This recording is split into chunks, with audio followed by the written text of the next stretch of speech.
This would have been an easy, like we would have done probably a whole show on this topic on August 2nd, if not for the conference realignment bombshell that was dropped on us a few weeks ago.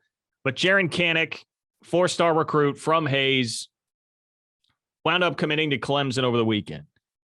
Now, that's not good. You don't like to see. Look, I'm happy for him, and especially in the way he did this. Very happy for him. This is not going to be like dump on the kid for the decision he made. I mean, shoot, the kid went to Clemson. Like, right? You can't be mad. You can't be mad. You can be frustrated, disappointed. You can't be mad at a kid from Hayes, Kansas getting an offer from Clemson and going to play for the Clemson Tigers. Okay? But what I do want to reinforce here is that, one, I don't think conference realignment had anything really to do with this. I know that's an easy knee-jerk reaction right now because it feels like the sky is falling on pretty much everything. I wouldn't react that way to this. I mean, Jaren Kanak was actually at a team party, like barbecue, pool, hangout kind of thing, just days before he made this decision. So he was still hanging out with K-State at that point, and that was definitely post-conference realignment. I mean, I think at this point, if you're a kid like in this class and you've already gone down that road so far with these schools, you're probably going to still evaluate your decision basically the way that you would have before. And K-State was probably going to lose to Clemson the entire time. So I would not take this as evidence. I think it'll be a slower drip, as recruiting always is. Like, recruiting always is slower to come around to some of these things. It's not as instant as everything else in society is, and we always want it to be. You know, like a school winning. It can take a couple of years to try to recruit off of a big run, a Big 12 championship, something like that. Like, it can slowly trickle, and I think that's going to be likely the same thing here with conference realignment. I'm not saying that it's helping things in the interim. I'm sure it's not. And we've seen, like, Charles Nimrod, a receiver from Arkansas, who was supposed to, he had a commit date set. It was going to be on his birthday, and then he decided to push that back, and the expectation was he was going to be a K-State commit. So we may be seeing some of that affecting it right now. I don't think this was one, though. I don't think this was one. And the cool part about it for Kanak is that he says, more than just a commitment, July 30th, 2008, my father, Jason Allen Kanak, lost his life in an automobile accident. I wanted to honor him and take a day that was once full of tragedy and pain and make a dream come true on the very same day 13 years later. That's cool. That's really, really cool. Like, much love and respect to Jaren Kanak for that. That's an awesome way to honor your father. That's an awesome way to change a date like that in the history of your own life, the context of your own life. That is a very cool story that honestly warrants, I hope somebody puts together a nice feature about that, because that's really, really cool stuff. The other point that I would make about this is it's not anything anybody will want to hear at all. And it's not anything that's going to make anybody feel any better about the future of K-State football when we don't know what conference this team is going to be in 3 years, 4 years, on down the line, whatever it might be.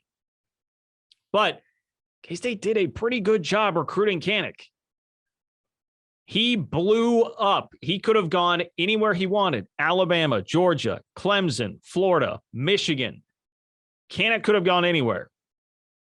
And yet K-State did have him to the point where he's hanging out at a team function days before he commits. K-State was in it until the very end.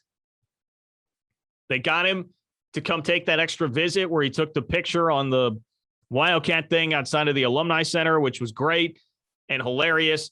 But like, that was not something that he had to do. And K-State got him to the point where he did that. Hung around. I mean, it sounds like K-State was top 3 basically for Jaren Kanak, the most national recruit that we've seen out of Kansas, really, that I can remember.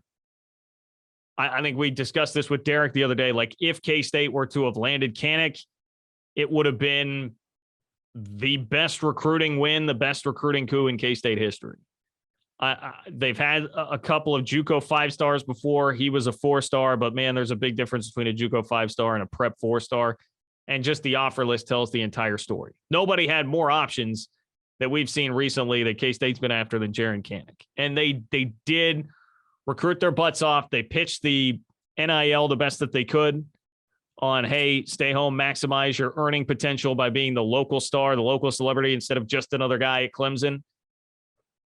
They showed him how, you know, they got the great social media photos on there so that so many people liked it. You could see all the love that he was getting as opposed to some of the other schools, the numbers not being as high. There's a lot to like about how K-State approached that. And I think there are some things that can bear fruit down the road, again, pending the conference and what's going to happen with all of that. But like this at least to me seemed like some progress. Nobody will want to hear it, and it's a results-based business in recruiting. But this to me was some progress in seeing these guys recruit Kanak the way that they did. The other part of it too is that they didn't give up. Like this was a comeback to even get back in the picture with Kanak. Remember early on, before he blew up, it was K-State, people being frustrated K-State could not get him to commit. And he was saying, basically, I'm going to bet on myself and wait and see what other offers come up. And man, was he right to do that, because he had about every option he could have ever wanted. But after that happened, you felt like, all right, well, this is over. Write him off. He wasn't going to commit to K-State early on when he didn't have options. Why would he be interested when he did? And K-State got him back in the fold, man. They got him back, and they at least made a run. They made a run. I think it's an unrealistic expectation to say K-State like has to be or should be landing guys that have Clemson, Alabama, and Georgia offers no matter where it is that they're from. So to be as competitive as they were does give me some hope. It gives me some hope about where things can be headed with the recruiting of the staff moving forward.